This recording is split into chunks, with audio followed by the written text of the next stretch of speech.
Hello, you're watching Singapore Tonight. I'm Genevieve Wu.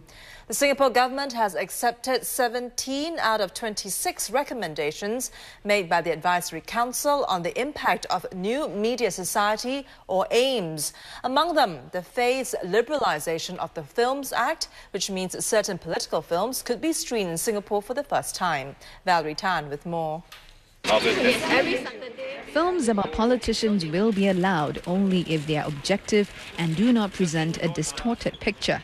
According to the Information, Communications and the Arts Ministry, amendments to the Films Act, which will be unveiled in about 2 months, will allow certain types of political films. These include documentaries, recordings of actual events and biographies, which political parties can also use as election campaign materials on the internet. An independent advisory panel led by retired Senior District Judge Richard Magnus will decide on such films. But the ministry says it will retain its right to ban films like Zahari 17 Years, which it feels are against public interest, even though they may be readily available on the internet. We know that it's not possible to block out everything in certain situations. But that doesn't mean we should give in, be carried along by the tide. We should still state our position. But the ministry has agreed to relax the Films Act in phases. When the government says in phases, then the question we have to ask is when? Next 5 years? Next 10 years? When? So the government has shown that it can act very quickly. So let's act quickly to liberalise political space for Singaporeans. The government says it cannot set a time frame as to how long it will take before it will liberalise the Films Act. It says it will only do so after studying the situation and after feeling assured that there's responsible use of the medium for political discussion. Online, the ministry says it will devote more resources to engage Singaporeans in cyberspace. But it says to ensure accountability, it will not remove the requirement for political websites to be registered, nor will it respond to internet criticisms outside government sites like Reach. Is the government going to say, no, we're just going to ignore them because you didn't come into my room?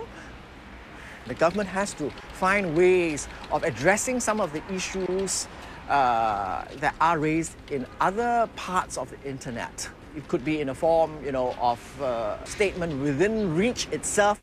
And there'll be no change to the rule prohibiting civil servants from voicing personal opinions on government policy.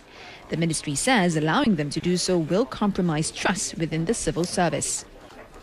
Speaking to Channel News Asia, AIMS Chairman Cheong Yip Seng views the rejection of the 9 recommendations as a reflection of the government's caution in using new media as a platform for discourse. But he's optimistic the decision to ease up on party political films and political broadcasts online will open up more space for political discourse in cyberspace. Hasnita Majid reports. The opening up of political space online is expected to encourage livelier discussions, and AIMS chairman Mr. Cheong Yip Seng believes it will push the mainstream media to keep pace. It is foolish of the mainstream media to ignore the discussion online because people are going online for information. It's a major constituency, and it is important for the mainstream media not to be seen as being behind, as being out of the conversation. Mr. Cheong says that this is especially so during the general elections. To catch more of this discussion, 20 p.m. this Sunday.